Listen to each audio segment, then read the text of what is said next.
ignition, flight. Roger. Roger. Clock start, flight. Roger. Thrusters go, all engines. Roger. Okay, final hazard look. Looks good here, flight. Good agreement. Okay, boost out, look. That's 1C looks good, flight. Okay, Capcom, we go. When Apollo 13 launched, the afternoon of 11 April 1970, Jim broke a record. He became the first American to fly in space 4 times, and he was on track to become the 5th man to actually walk on the moon. As Apollo 13 sped toward its rendezvous with the moon, an explosion rocked the spacecraft. Lovell, Jack Schweigert, the command module pilot, and Fred Haise, the lunar module pilot, were in grave danger. The blast disabled the service module, and all of its oxygen supply quickly vented into space. Lovell, Haise, and Schweigert took refuge in the lunar lander, which had its own independent life support system. But there was a problem. The lander's breathing system was designed to keep just 2 astronauts alive for just 2 days on the moon. Now it had to be stretched to keep 3 men alive for 5 days. Instead of being home base on the moon, the lander became an overcrowded and undersupplied lifeboat in space. Now, landing on the moon was impossible. The big question was whether Apollo 13 could get home to Earth. At 5,000 kilometers an hour, you can't just make a U-turn, even in the void of space. Apollo 13 had to continue on to the moon and orbit it, in effect, using the moon's gravity like a slingshot to fling the spacecraft back toward Earth. Lovell and the crew used the lander's descent engine 3 times to position Apollo 13 for the trip home. Crews on the ground and Lovell's team on board the lander improvised and innovated as they went, making do with whatever worked. The whole world was watching this tense drama on television, but they weren't seeing Lovell and the crew. To conserve electrical power, no more live TV broadcasts came from Apollo 13. These images were filmed by the crew at the time, but were not transmitted back home. The low power levels even made voice communications difficult, and to save batteries, the lander was powered down to the lowest possible level. It got cold, but an even greater threat was the astronauts' own breath. They were exhaling more carbon dioxide than the lander's lithium hydroxide filters could handle, and the abundant supply of lithium hydroxide in the command module was stored in canisters that were incompatible with the landers. It was possible that the crew could be asphyxiated by their own breath. In a simulator on the ground, engineers came up with a jerry-rigged solution. Following ground crew instructions, Lovell and the others attached the command module's cube-shaped canisters to the lander's circular canister sockets using a hose from a spacesuit. They called this the mailbox. It was crude, but it saved their lives. Near Earth, the crew jettisoned the lander and service modules and took these pictures of the damage. The command module was aptly named Odyssey. When it splashed down in the Pacific on 17 April 1970, the world and the crew breathed a collective sigh of relief. It's 1 small step for man, 1 giant leap for mankind.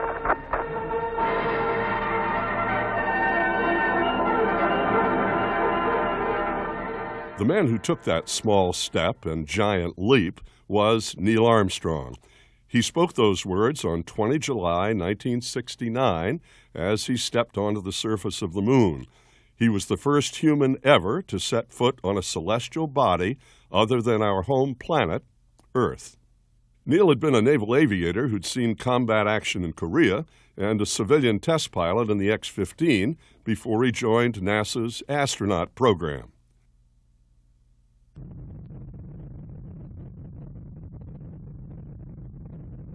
As commander of Apollo 11, Neil, along with lunar lander pilot Buzz Aldrin and command module pilot Mike Collins, blasted off for the moon on 16 July 1969. Imagine a 35-story building being lifted straight off the deck by 160 million horsepower of rocket propulsion, and you'll have an idea of what that launch was like. Despite that, Neil's pulse never went above 109. The linked command, service, and lunar lander modules covered the 380,000 kilometers between Earth and the Moon in 3 days, 3 hours, 49 minutes. Average speed, 5,000 kilometers an hour. On 20 July, Neil and Buzz got into the lunar lander, undocked from the command module, leaving Collins to orbit the Moon, descended to the surface of the Moon. The autopilot slowed the craft with retro rockets, but when it looked like the lander was likely to overshoot its target and smash into a jagged crater, Neil took manual control, found a safe area, and brought the lander, named Eagle, to rest. He had less than 1 minute of fuel left in his fuel tanks. Tranquility Base here. The Eagle has landed. Armstrong and Aldrin skipped a planned rest period, depressurized Eagle, opened the hatch, and Neil descended the ladder to make history. There are only 5 photographs partially showing Neil or his reflection on the surface of the Moon. That's because he, not Buzz, carried the still camera. Neil's reflection in Buzz's visor is the best still photo of Neil on the Moon. The crew spent 21.5 hours on the Moon, 2.5 of those hours walking and working on the surface. Eagle blasted off from the Moon at 17 hours 54 minutes on 21 July and docked with Columbia. They jettisoned the lander and flew back to Earth. The command capsule splashed down in the Pacific just before dawn on 24 July 1969. It's estimated that 450 million people around our globe heard Neil say one small step live on radio or television. At that time, that was well over 10% of the world's population. It's a rock composed of many fragments of many sizes and many shapes. When we return this rock, or some of the others like it, to Houston, we'd like to share a piece of this rock with so many of the countries throughout the world. We hope that this will be a symbol of what our feelings are, what the feelings of the Apollo program are, and a symbol of mankind that we can live in peace and harmony in the future. That symbolic rock, called the Goodwill Rock, is in the hand of Gene Cernan, commander of Apollo 17, the last man to leave his footprints on the Moon. Today, pieces of that rock are in museums all over the world.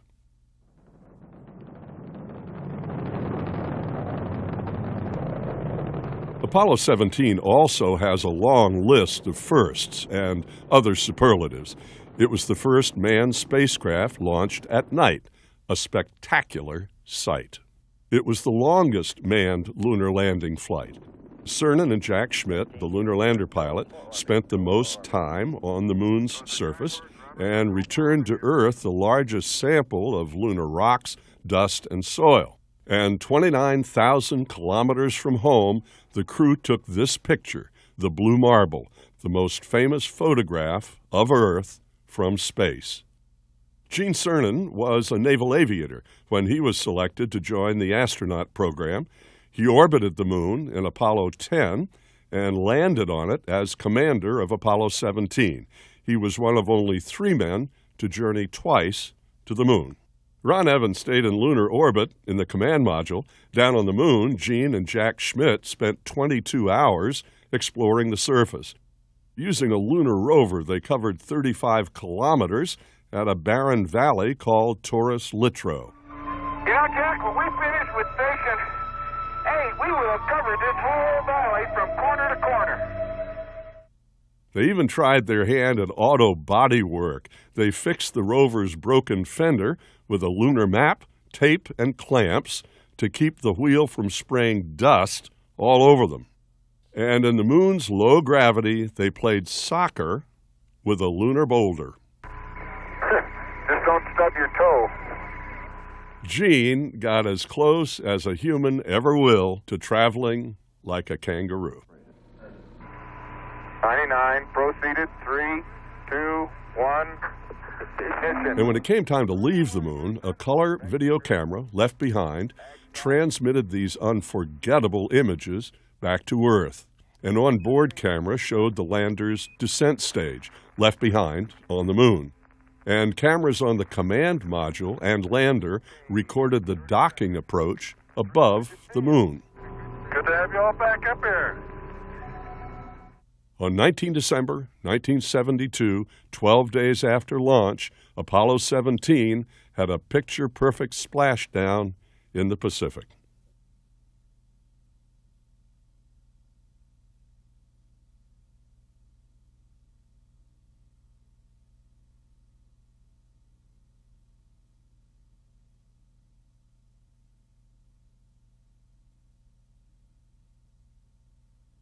Okay, Houston, we've had a problem here. This is Houston. Say again, please. Yes. Houston, we've had a problem. Houston, we have a problem.